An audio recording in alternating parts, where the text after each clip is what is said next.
अनस की स्टोरी में आपका स्वागत है। आज फिर हम एक नई कहानी लेकर आपके सामने उपस्थित हैं। तो चलिए शुरू करते हैं आज की कहानी।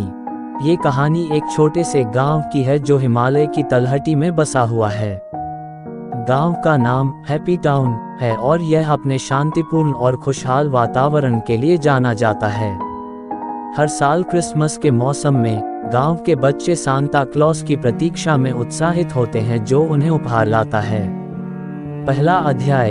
एक क्रिसमस की रात की समय पर गांव के बच्चे अपने बेड पर सो रहे थे और सांता क्लॉस के आने का इंतजार कर रहे थे। अचानक एक तेज हवा चली और एक बड़ी छाया घरों पर छा गई। बच्चों ने बाहर देखा और देखा कि एक आदमी एक लाल पोशाक और एक सफेद बालों वाले नकाब में घूम रहा है।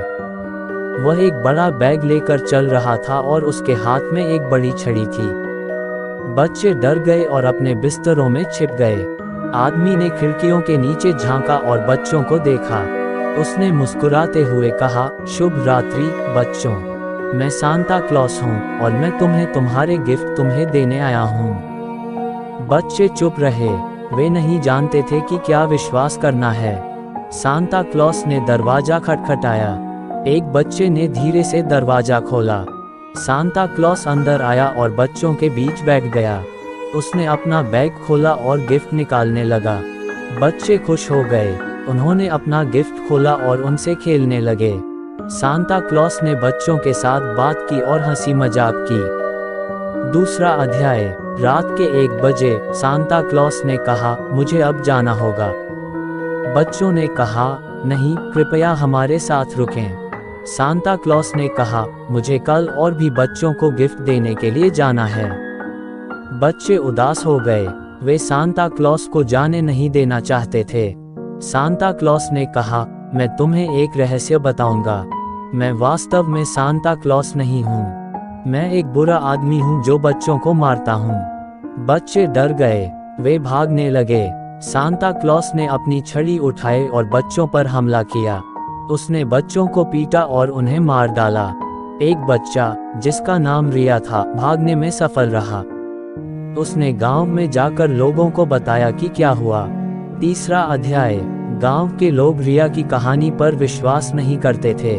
उन्होंने सोचा कि वह बस एक सपना देख रही थी और डर गई। अगले दिन सांता क्लॉस वापस आया। उसने गांव के लोगों को मार डाला। गांव में केवल रिया ही जीवित बची थी।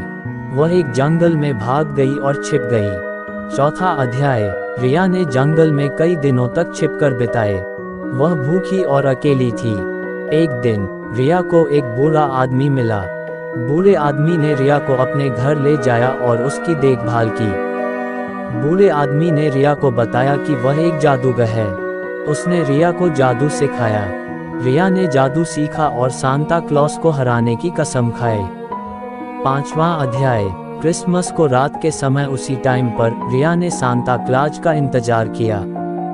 जिसे ही सांता क्लॉज आया, रिया ने सांता क्लॉस से लड़ाई लड़ी। उसने सांता क्लॉस को हराया और उसे मार डाला। गांव के लोग खुश थे।